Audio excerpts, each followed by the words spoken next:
নমস্কার সবাইকে, কেমন আছেন সবাই? নিশ্চয়ই ভালো আছেন, আমিও ভালো আছি। সবাইকে স্বাগত জানাচ্ছি বনানী কিচেনে। তো আজকে রান্না করব আমি কচুরমুখী। আর এই কচুরমুখীগুলো রান্না করব আমি কিন্তু আজকে ছেলে না, সিদ্ধ করে নেব আগে, তারপরে ছেলে নেব। আর এই রান্না করব আজকে যে বড় বড় যে তেলাপিয়াগুলো আছে, সেই তেলাপিয়াগুলো দিয়ে, দেখুন অনেক বড় কিন্তু এই তেলাপিয়া মাছটা। তো সেই মাছগুলো আমি আগে কেটে নিয়েছিলাম। আর এখন এই যে চুলায় কিন্তু কড়াই বসিয়ে দিয়েছে, আর কড়াইতে জল দিয়ে কচুরমুখীগুলো দিয়ে দিলাম। কচুরমুখীগুলো দিয়ে একটু নেড়ে ছেড়ে আমি এখন ঢেকে দেবো। ঢেকে আমি কচুরমুখীগুলো সিদ্ধ করে নিলাম। দেখে সিদ্ধ করে কিন্তু আমি নামিয়ে নিয়েছি। আর কচুরমুখীগুলো খুব সুন্দর সিদ্ধ হয়ে গেছে, এই যে আর দিলেই কিন্তু চলে যাচ্ছে। তো আজকে আমি এইভাবে সিদ্ধ করে তারপরে রান্না করব। আমরা তো কচুরমুখী কিন্তু আগে ছেলে নিই আর কি, বটি বা কাঁচি দিয়ে ছেলে নিই। তো আজকে আমি সিদ্ধ করে নিলাম। তো এভাবে রান্না করে খেয়ে দেখবেন, খুবই ভালো লাগে কিন্তু। তো আমি সব কচুরমুখীগুলো কিন্তু এই যে ছেলে নিলাম। তো কচুরমুখীগুলো আমার ছালা হয়ে গেছে। আর এখন আমি চুলোটা জ্বালিয়ে দিয়ে চুলোর উপর কড়াইটা বসিয়ে দিয়ে তেল দিয়ে দিলাম। তেলটা কিন্তু গরম হতে হতে আর আমি এই যে মাছগুলো এখন আমি একটু লবণ হলুদ মাখিয়ে নেব। তো মাছে একটু লবণ হলুদ দিয়ে আমি এই যে ঝাঁকিয়ে ঝাঁকিয়ে লবণ হলুদটা মাখিয়ে নিলাম।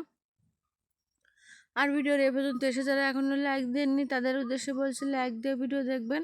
আমি কিন্তু সবার ভিডিও লাইক দিয়ে দেখি। তো তেলটা গরম হয়ে গেছে, মাছগুলো দিয়ে দিলাম। মাছগুলো দিয়ে আমি মাছগুলো এখন একটু ভালো করে ভেজে নেব। তো মাছগুলো ভাজতে ভাজতে কয়েকটা কথা বলি।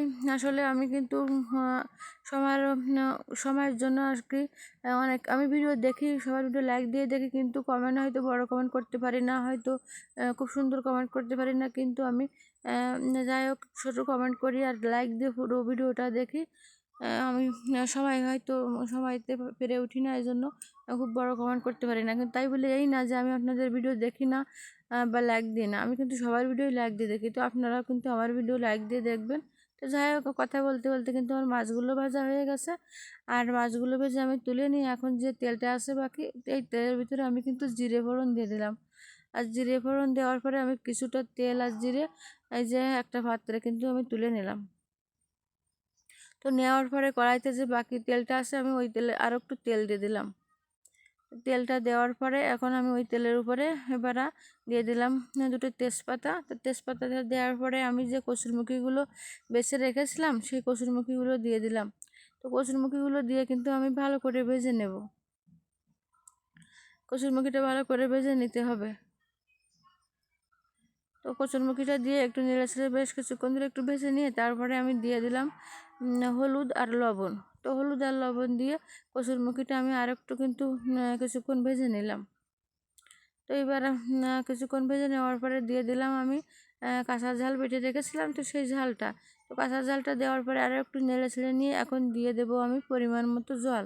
তো যেহেতু আমার কচুরমুখীটা সিদ্ধ করা আর সিদ্ধ হতে কিন্তু আর বাকি নেই, তাই এজন্য সামান্য জল দিলেই হয়ে যাবে। তো আমি জল দিয়ে দিলাম পরিমাণ মতো। আর জল দেওয়ার পরে ঢেকে দিয়ে আমি যে জলটা ফুটিয়ে গেছে, আর এখন দিয়ে দিলাম ভেজে রাখা মাছগুলো। তো ভেজে রাখা মাছগুলো দেওয়ার পরে পরিমাণ মতো দিয়ে দিলাম লবণ। আর লবণটা দিয়ে আমি একটুক্ষণ দিয়ে নেড়ে ছেড়ে এখন আমি ঢেকে দিলাম। ঢেকে আবারও আমি কিছুক্ষণ জাল করে নিলাম।